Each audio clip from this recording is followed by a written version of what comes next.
女孩咳嗽一声，头就掉到了地上，随后脖子继续伸长，头也漂浮到空中。突然她抬起头来，看到躲在角落里的小帅，就追了过去。尽管小帅不停地躲避，可还是没有头的速度快，脖子越来越长，围着小帅转了几圈，就把他捆了起来。突然窗户上出现一个巨大的影子，吓得他连连后退。紧接着玻璃上就出现2只眼睛，随后越来越多，密密麻麻布满了窗户。他鼓足勇气，用出吃奶的力气，从脖子里钻了出来，拉开门就往外跑。突然木板掉了下去，出现一张巨大的脸，吓得他坐到了地上。只见巨脸小嘴一张，用力一吸，顿时狂风大作，2人差点被吸了进去。可下一秒他又吐出一口气，小帅瞬间被吹飞，女人裙子都掀了起来，小帅一个没抓稳，从上面滚了下来，吓得他赶紧往前跑去。半天过后，终于看到了路。这时一辆公交车正好经过这里，他急忙挥动双手让公交车停下，可上车后才发现上面一个人都没有。他也没想太多，突然听到奇怪的声音，扭头一看，顿时吓了一跳，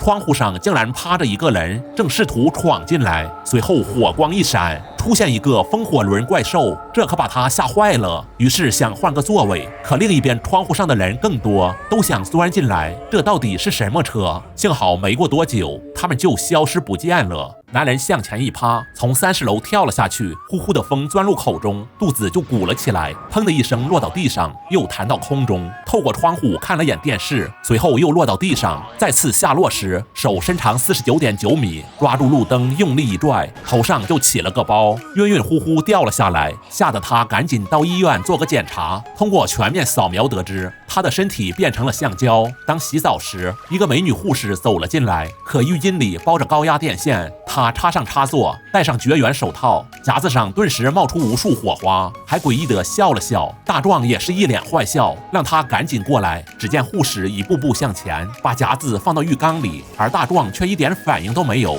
护士见状，急忙跑了出去，穿着高跟鞋跑得还挺快。大壮手一抬，身长55米，一把抓住护士脖子，将他拽了回来。经过严刑拷问得知，是拜把兄弟要杀自己。原来他在执行任务时被人从后面偷袭，他躺在病床上，咬了一口绿皮甜瓜，可嚼了2下，怎么这么难吃？随后就变成了橡胶人。突然一个杀手走了进来，他小手一伸，抓住杀手脖子，随后拉到跟前，他竟然也是兄弟派来的。大壮这下不淡定了，来找兄弟讨个说法，手臂顿时伸长了50米，跟面条一样，可杀伤力却非常大，轻轻一甩就干翻了所有人。他们爬起来后举枪就射，全都打到大壮身上，背后冒出无数尖刺，随后吐出一口气，子弹就反弹回去。紧接着手臂轻轻一甩，再高高举起，变成巨大手掌，来了个泰山压顶。他想干掉兄弟，可下不去手。正在这时，他们的领导赶到，手里还拿着炸弹，原来是他偷袭的大壮。随后点燃了引线，想炸死2人。突然路飞赶到，拳头快速膨胀，紧接着就飞了出去，跟炸弹来了个硬碰硬。下一秒，老大就去了西天。那么问题来了，你说大壮和路飞谁更厉害呢？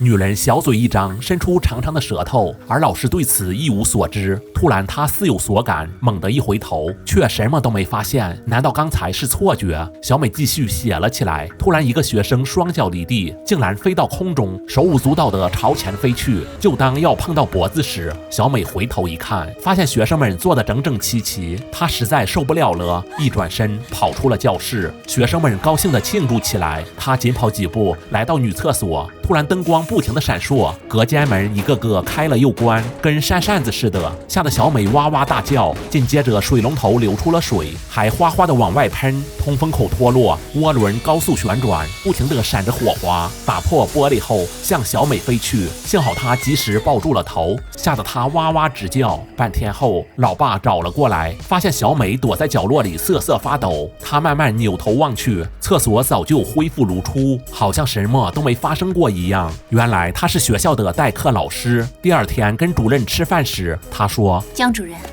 你可不可以多留意一下4年1班？主任顿时愣住了。这几天我让你教5年1班的。小美不淡定了，拉着主任来到教室，可一开门，里面空空如也，成了杂物间。正在这时，校长走了过来，他说20年前发生了一场火灾，死了14个人。晚上回家时，看到学生在等他，你千万不要回学校。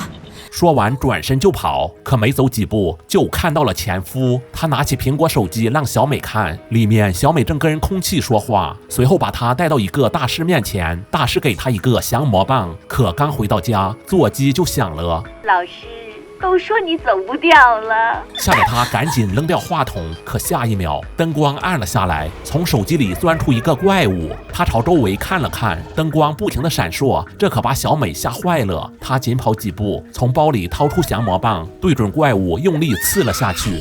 随后怪物就不见了。第二天，妈妈打电话给他，说他正在教室里，还有2个学生陪着他。随后女孩接过电话说：你妈妈现在在我这里，你还不快点过来。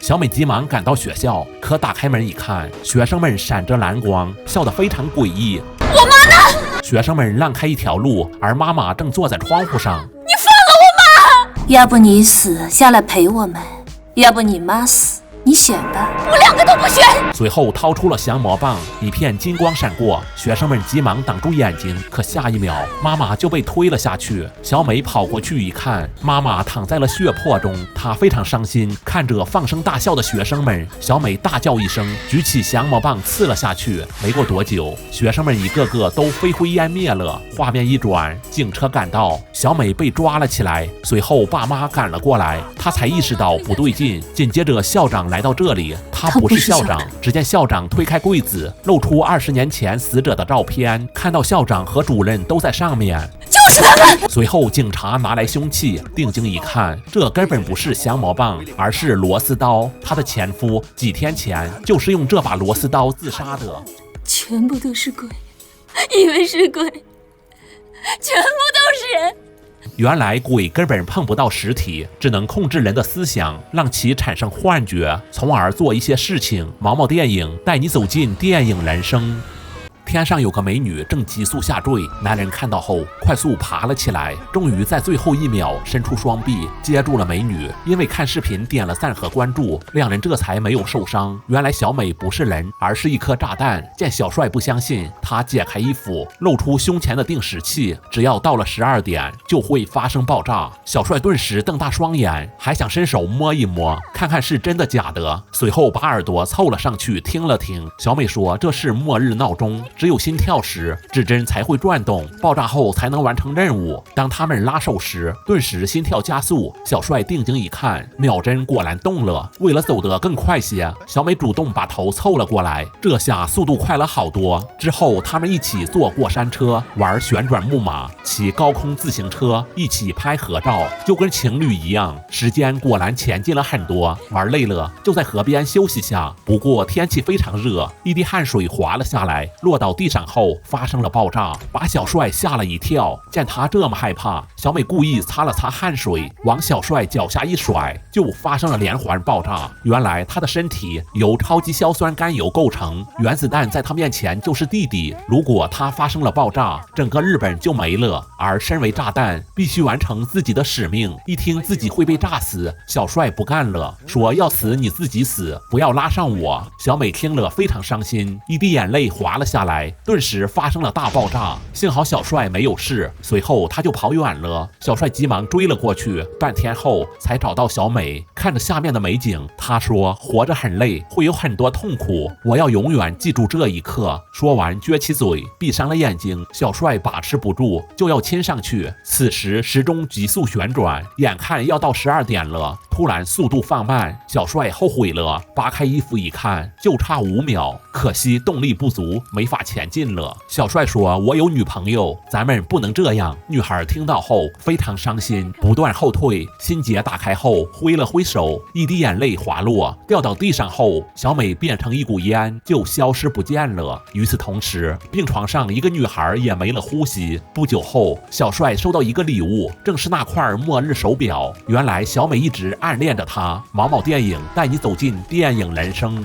这是一只诡异的沙滩怪兽，只要跟沙子接触，立马就会被吃掉。女孩把脚伸到沙子里，可怎么都拔不出来，双手用力还是不行，于是把手伸到沙子里，想看看下面有什么。随后她就大叫起来，一点点往下陷。男友急忙跳下车想去救人，可刚跑2步就摔了一跤，趴在地上起不来了。同伴想开车过去，可汽车却没电了，眼睁睁地看着男人一点点沉入沙子中，几人吓得哇哇大叫，甚至还写下了遗言。为了知道下面有什么，小美伸出手慢慢靠近地面，只见沙子中冒出无数白色触须，随着手在不停地移动。这到底是什么怪物？为了测试它有多大，小美拿出仅有的火腿肠，用力扔向远方，眨眼间火腿肠就被触手拉到沙子里，换个方向扔还是一样的结果，然后朝另一边扔去。这次火腿肠没有消失，说明怪物有30多米。大壮拿起滑板车扔到地面上，紧接着就跳了上去，果然没受到怪物攻击。他就这样踩在2块滑板上交替前进，可当迈到凳子上时，滑板突然向后一出溜，他只能趴到凳子上，不过滑板还在慢慢向后移动。紧接着触须从沙子里冒了出来，正好摸到肚子，他腰部一用力，拼尽全力总算到了凳子上，不过肚子还是受了伤。随后他意识渐渐模糊，躺在凳子上晕死过去。半天后他被疼醒了，忍着剧痛查看背包里有什么，一不小心香蕉掉到地上，他想都没想就捡了起来，结果一点事都没有。这是什么情况？他又拿起香蕉慢慢靠近沙子，发现触须不敢靠近火堆烧过的地方。他站起来用力跳到灰烬上，果然没事，原来怪物怕火。接着男人吃了口香蕉补充体力，可小美却露出了惊恐的表情，